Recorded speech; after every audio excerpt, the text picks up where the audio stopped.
Hello, everybody. My name is Chris Wlaschin. I'm the Vice President of System Security and Chief Information Security Officer at Election Systems and Software. Welcome to Black Hat and our presentation on building a vulnerability disclosure program that works for election vendors and hackers. I am joined by Mark Kuhr, who is the Chief Technology Officer at SYNAC. ES&S and SYNAC are working together to improve election security, and you're going to hear about our partnership and relationship with security researchers to test election technology and improve public awareness and public trust of our elections. Quick information about me.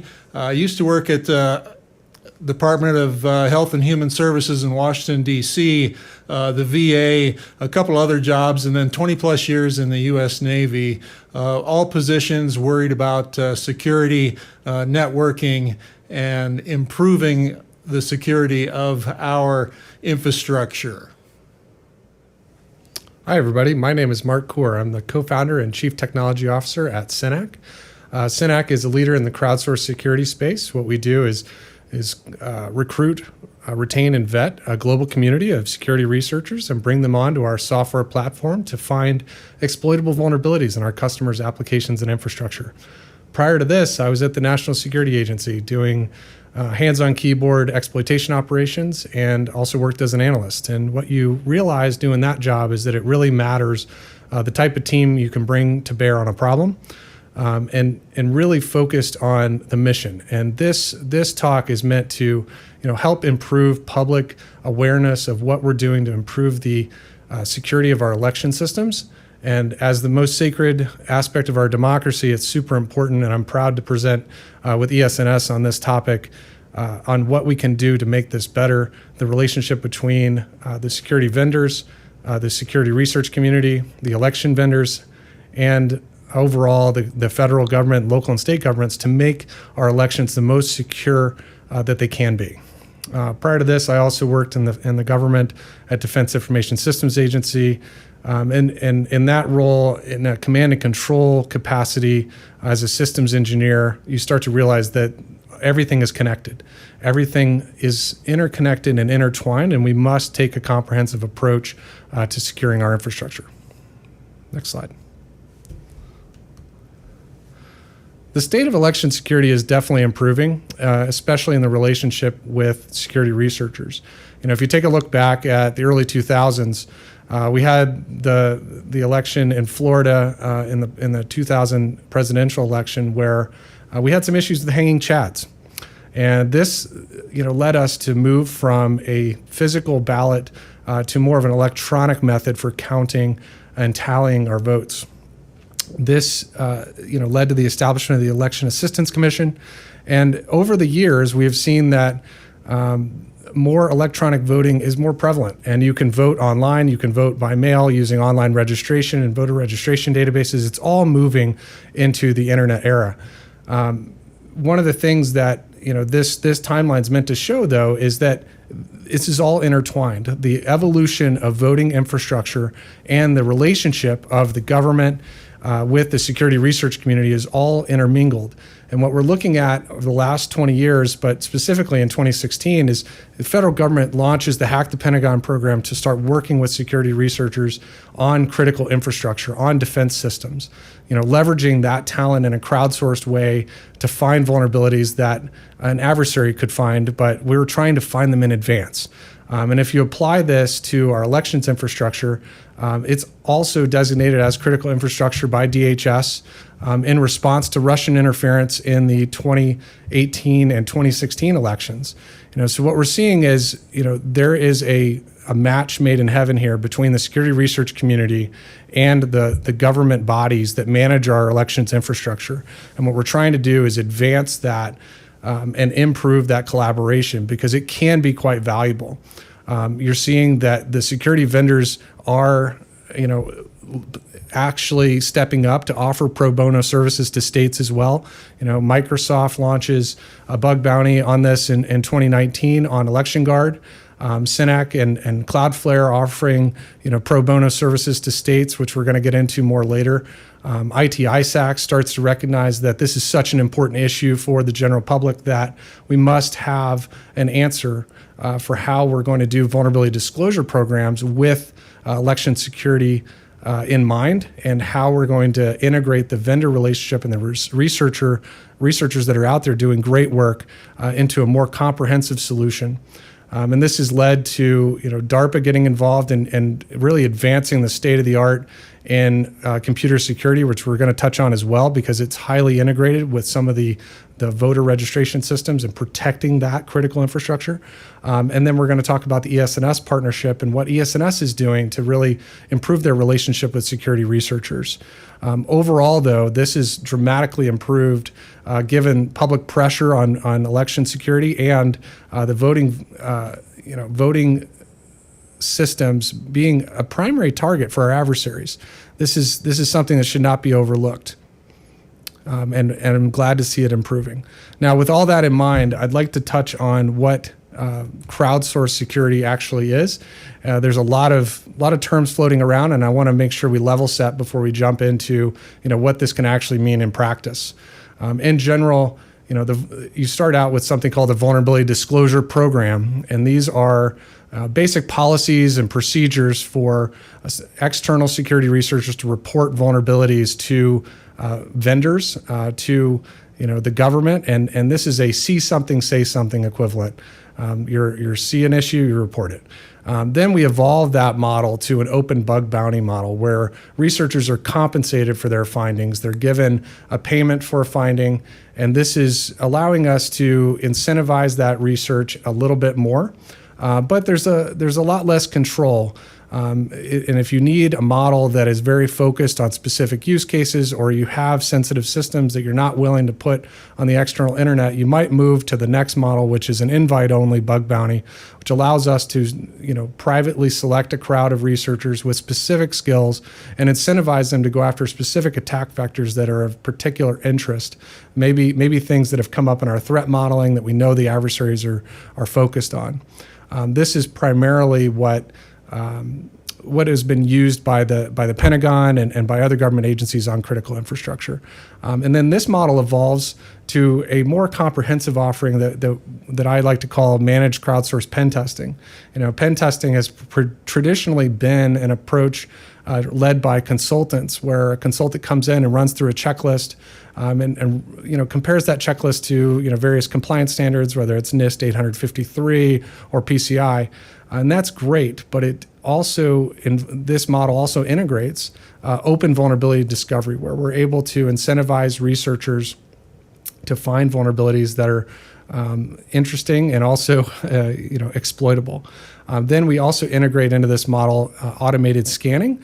There's definitely a place for automated vulnerability scanning, and the integration of the open vuln discovery, the automated scanning, and the compliance-driven checklist approach is what makes this model quite different and more comprehensive. In addition, you layer in analytics and auditability and trackability with firm controls over the rules of engagement to get the most comprehensive matrix team approach to your pen test. Thanks, Mark. I am proud of the progress that ES&S has made to establish an internal vulnerability disclosure program to communicate the availability of that program and to collaborate with researchers. That collaboration is working. And I have 4 quick examples to share with you today about how researchers are not waiting for a policy to put in place. They are actively working on election security issues, and I'm proud to report that collaboration is working. I'd also like to point out that crowdsource pen testing at the state level is in play. The state of Colorado is working with CINAC to use crowdsource pen testing specifically as a crucial part of their cybersecurity program. I'm quoting the Colorado Secretary of State Chief Information Officer Trevor Timmons, where CINAC is making inroads and working with states specifically to improve the election security posture of state election systems. My first example is the Citrix NetScaler, widely advertised back in December and January of 2020. A researcher by the name of Jack Cable, well-known, well-respected, part of Hack the Pentagon and other important initiatives, reached out to ES&S to alert us to a Citrix NetScaler VPN potential vulnerability with malware. We worked with Jack to identify the vulnerability, the device that was involved, and to ensure that a vulnerability, a patch, a mitigation was in place, and then test it. Jack was very effective and professional in communicating with ES&S. He was helped us understand the vulnerability, the seriousness of it, explained the way that he used to find that vulnerability, and then worked with us to mitigate it. Example 2 comes from two professional researchers, Kevin Skoglund and Tony Adams. Kevin and Tony worked for about a year scanning the internet using a methodology that you can see on the slide here to scan for ports 22 and 443 that, with specific responses, could fingerprint firewalls that may be used by election officials in the communication of unofficial results. Because without proper security controls or misconfigurations, these devices could be vulnerable to abuse by external threat actors. We worked with Kevin and Tony, who also reported these issues to the EI-ISAC, to customers, and to DHS. We worked with this group to make sure and help our customers address this vulnerability. Example 3 also comes from Kevin Skoglund and Tony Adams. They did a great job reviewing the documentation that election technology vendors submit to the EAC in anticipation of a certification event. Kevin and Tony reviewed this documentation and discovered that a certain model of a Zebra QR code scanner out of the box, coming direct from the factory, could have a vulnerability when using configuration barcodes. These are special manufacturer-defined barcodes which can be scanned by the scanner to perform administrative functions. Kevin and Tony alerted us to this, and working together, we reviewed our implementation of these Zebra scanners to make sure that our implementation did not or would not be susceptible to this vulnerability. And we actually used Kevin's suggestion about how to mitigate this recommendation. So I thank Kevin and Tony for their proactive approach to working with technology manufacturers to ensure that we're doing everything as securely as we can be. My final example comes from a high school kid named Hunter Osmera. Hunter was reviewing voter view application websites and found that if he put random characters into the name fields of a voter lookup website, that he could return names and voter information of voters in that jurisdiction. Kevin alerted us to this this vulnerability, and we worked with him to make sure that special characters would be ignored and the search parameter tightened up to make sure that only authentic characters input into these fields would return the desired result. Hunter, as I mentioned, a high school kid, proactive, professional, willing to work with the technology manufacturer to ensure that our systems are as secure as they can be. Very important now, but especially important as we move towards November. Thank you, Chris. As you can see, there are a lot of vulnerabilities up and down the stack here, from everything from code readers to voter registration systems to voter registration databases. These are very complex systems that are interwoven, and to tackle such a problem as that, we really need an aggressive approach that allows us to be as comprehensive as possible. And it is a united effort across the vendor community, the government community, and the researchers in order to do this. In order to further this, CINAC is going to launch a Secure the Election initiative that is updated to include vulnerability disclosure programs, as well as a pro bono penetration test included in this package.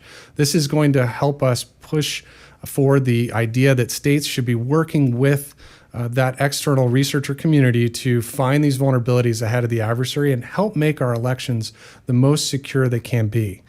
This is not a new initiative, but it is updated to include even more comprehensive penetration testing with a crowd of researchers and incentivized discovery. So this is a way for us to help the states move into a modern era of pen testing and follow the lead that Colorado has set by moving and making this part of their core security platform. The end result will hopefully be vulnerabilities found ahead of our adversaries and a more secure elections infrastructure. That said, I want to talk a little bit about the future. Where do we go to secure the future of our elections infrastructure beyond just better collaboration between researchers and the vendors? The Defense Advanced Research Projects Agency has been working on a very interesting project to integrate formal methods, a formal validation of program flow into hardware to start to prevent vulnerabilities in software with a hardware approach. This program is really on the cutting edge and is designed to help us eliminate whole classes of vulnerabilities from the adversary's toolkit. This is especially relevant for voting infrastructure and other critical systems.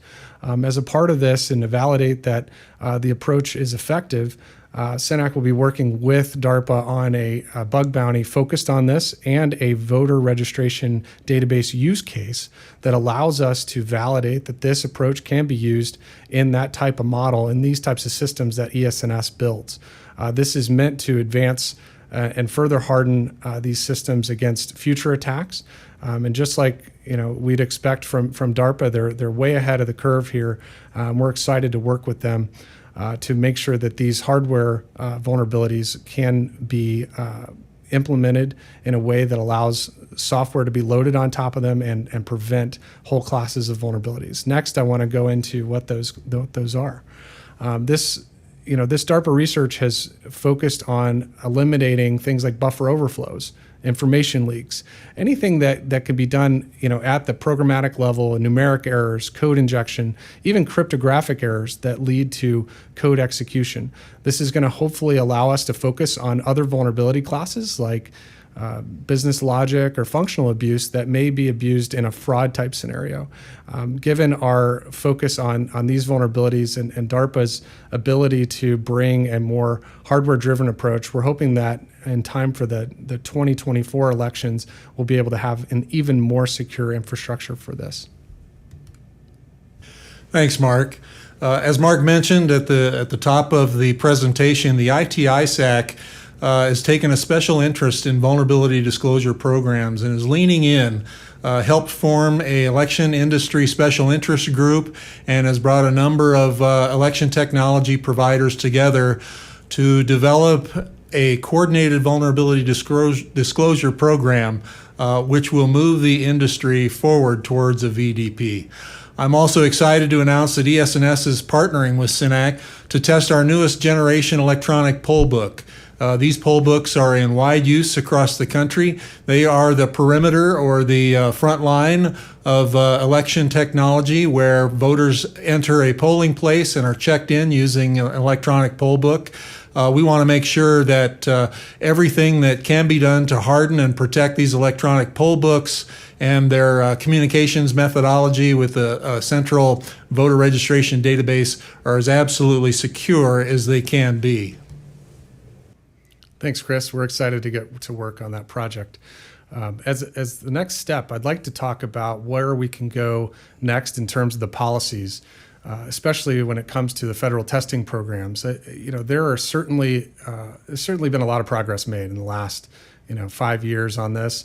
We certainly have seen that researchers can get involved with the vendors. We've seen that researchers can get involved with the state and local governments and work with them to make this more secure. Orchestrated voting election infrastructure. However, there are more things we can do. The testing timelines are just too elongated. We need to have the ability to do continuous testing on these products. We need to be able to push patches to the field very quickly.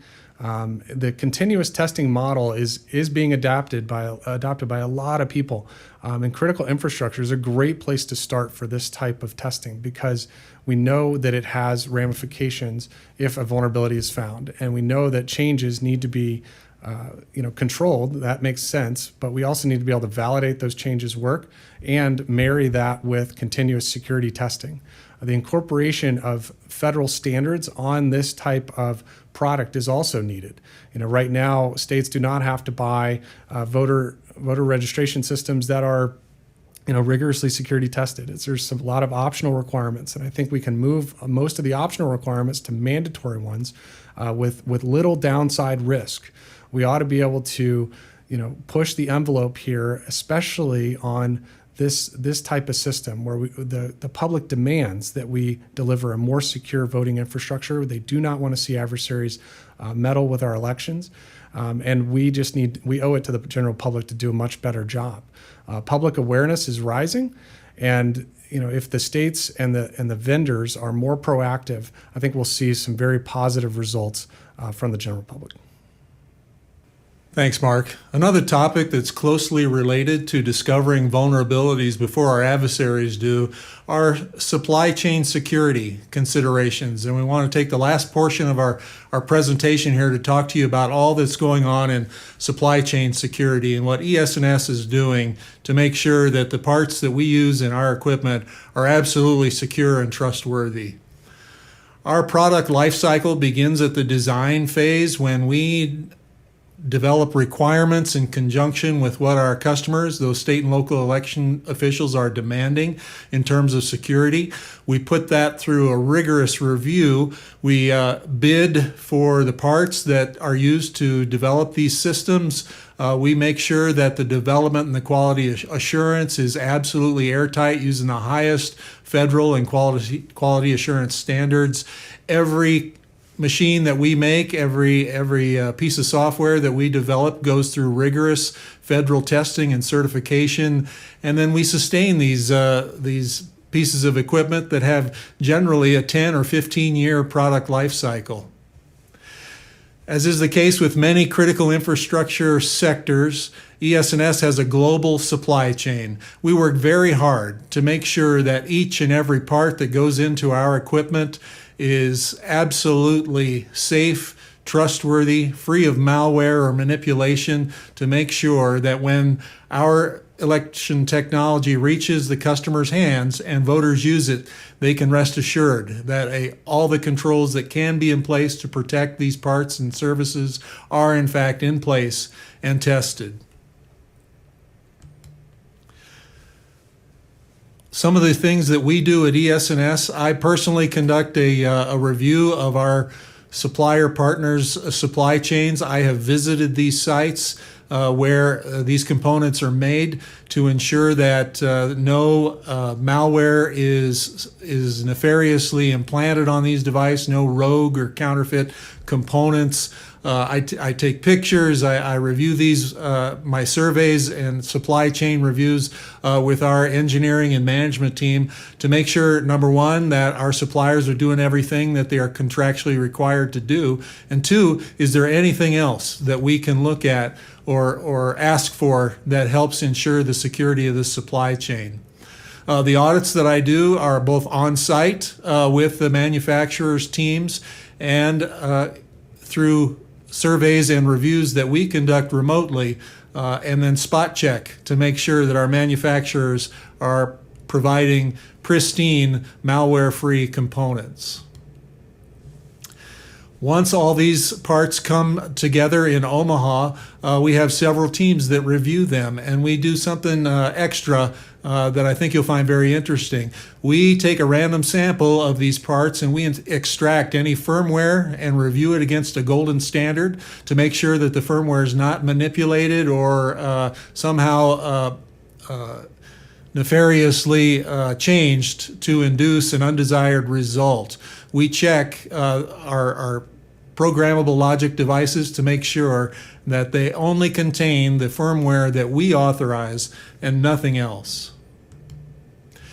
I would be remiss if I didn't mention that the DHS, CISA, and the Election Task Force have produced a number of guidelines for state and local officials to learn about and help work through supply chain management issues. I invite everybody on this presentation to take a look at what DHS, CISA, and the Election Task Force have produced when it comes to ensuring that the supply chain of the technology provided by the vendors is absolutely trustworthy. There's a lot of good information that CISA and the Election Task Force has put out in the last several months, of course, related to COVID and managing elections during a pandemic, but they have a deep history, a deep experience in a number of critical infrastructure security initiatives.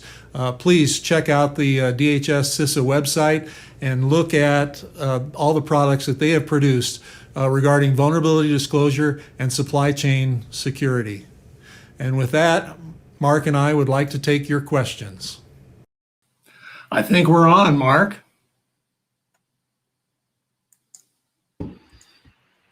Do we have any questions?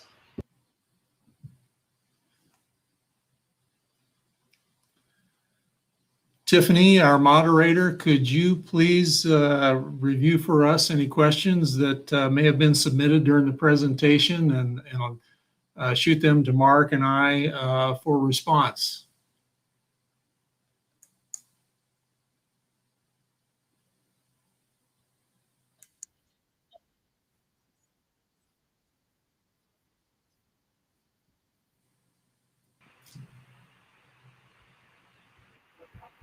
Yep. Chris, I think you've got a few in the queue here.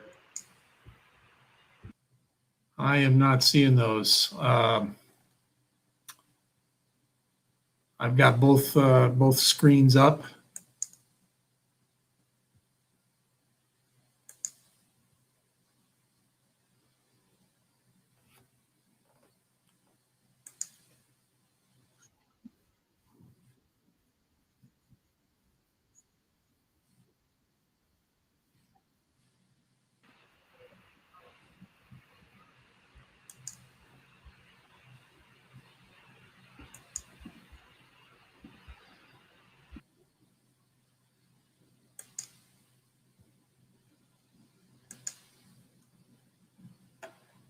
I see the live discussion now and the questions.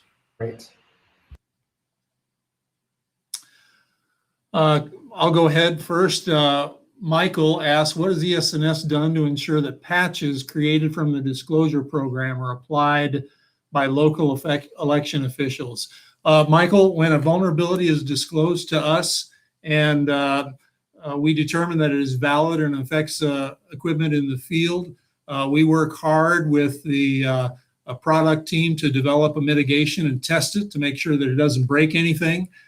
We then apply it to, if required, to the voting system test lab so that they can test it to make sure that it doesn't undo any functionality, any environmental controls, any accessibility controls. And then we package that together to the EAC for approval where appropriate. And then we shotgun it out to our customers in one of two ways.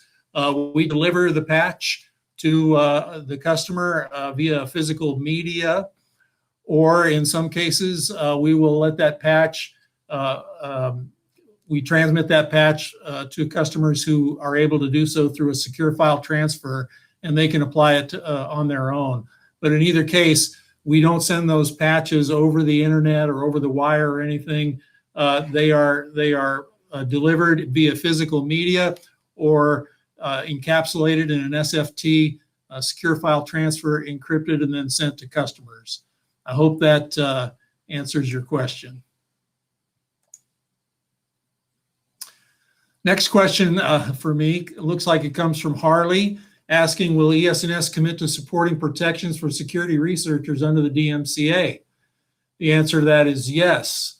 Today, during our presentation, the ES&S Coordinated Vulnerability Disclosure Program was posted to our website on the security page. If you go to esnsvote.com, go to the security page and scroll down. You'll see a website and a link to our CVDP policy, which does exempt security researchers and provide safe harbor for those provisions of the DMCA so that we can work together.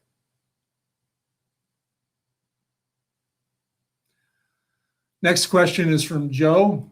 Joe asks if ES&S currently has a VDP and is it available online? Yes, we have posted that policy online. We've been doing VDP with SYNAC and others for some time, and we expect this partnership to grow, especially as it relates to SYNAC. Our partnership with them, testing electronic poll books, is the first step, and what I hope is a continuing partnership to conduct election security testing. Scrolling down, Joe asks again, where do you stand on an industry-wide VDP? Joe, our discussions with the ITISAC and other vendors have shown us that it's a lot harder to produce a VDP for the industry than it is for the individual companies. So individual companies were encouraged to establish VDP, to work with companies like SYNAC if they choose to do so, because they have access to a very good talent pool of security researchers. That's what ES&S is doing.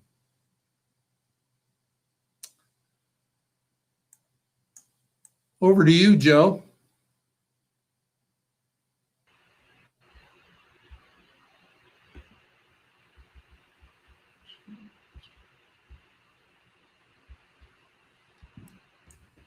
I'm looking for other questions in the chat. I think that answers them. You know, the end goal here is said in the talk, as Chris just mentioned, is to set up a full program testing an end-to-end system. And you know, this is starting with the electronic poll book, but we're going to hopefully be able to expand this over time to include a full end-to-end system of the ES&S stack. And while it's a very complicated thing to set up, we're excited to get researchers involved and really make a difference in the state of our election security. Thanks, Joe. I just see a new question from Eric. Eric, apologize for the confusing comments. ES&S has been doing VDP for a while. Going back 18 months or more, we have been in contact with security researchers who have posted or alerted us to vulnerabilities, and we've been working on those and communicating with security researchers for more than 18 months. The partnership with SYNAC is new. Last month, we signed a contract with SYNAC to conduct security testing of our electronic poll books, and we believe that is the first step in a partnership with SYNAC. I hope that helps. I apologize for the confusion.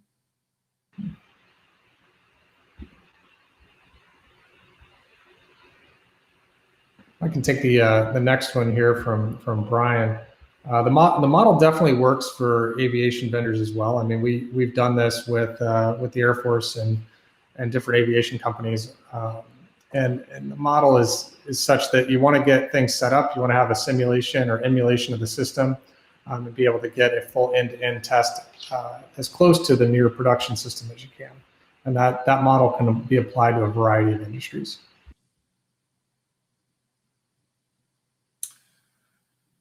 I see another question from Joe. Where do we stand on the industry-wide VDP, and do I have an estimate on when that will come?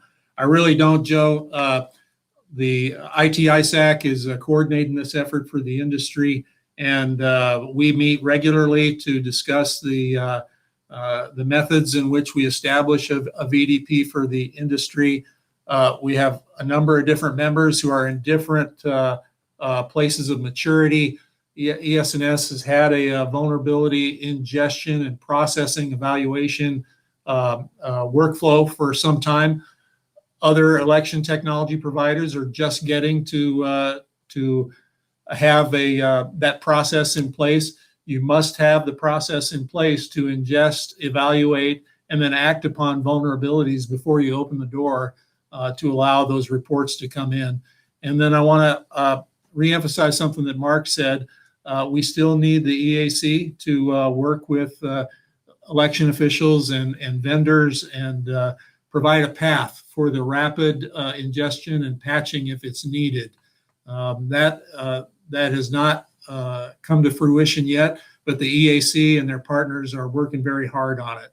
And once they do, we think that will be a gateway to allow for security researchers working under CVDP policy, under the safe harbor rules, and meeting our expectations and us theirs, be able to communicate vulnerabilities that can be acted upon quickly. Next question looks like it's from Kim. She asks, Chris, how does ES&S do a spot check on firmware to make sure it hasn't changed? Can you describe that verification progress? Yes.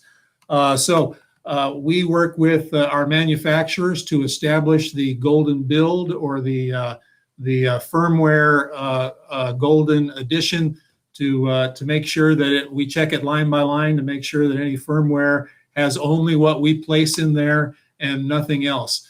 We deposit that firmware, we escrow it in a couple of different places, and then when hardware comes to Omaha for final assembly, we do a statistically random sample of equipment. We take that equipment off of the truck after its final assembly. We have a third-party security company extract the firmware from those components and compare it against the golden build.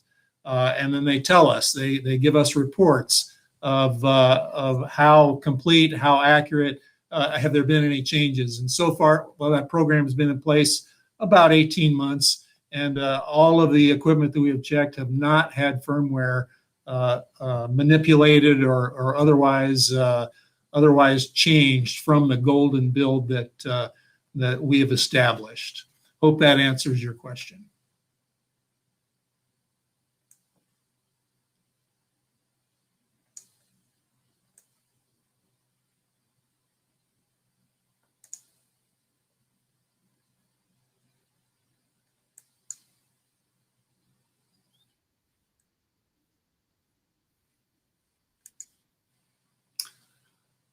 Mark, over to you for closing comments.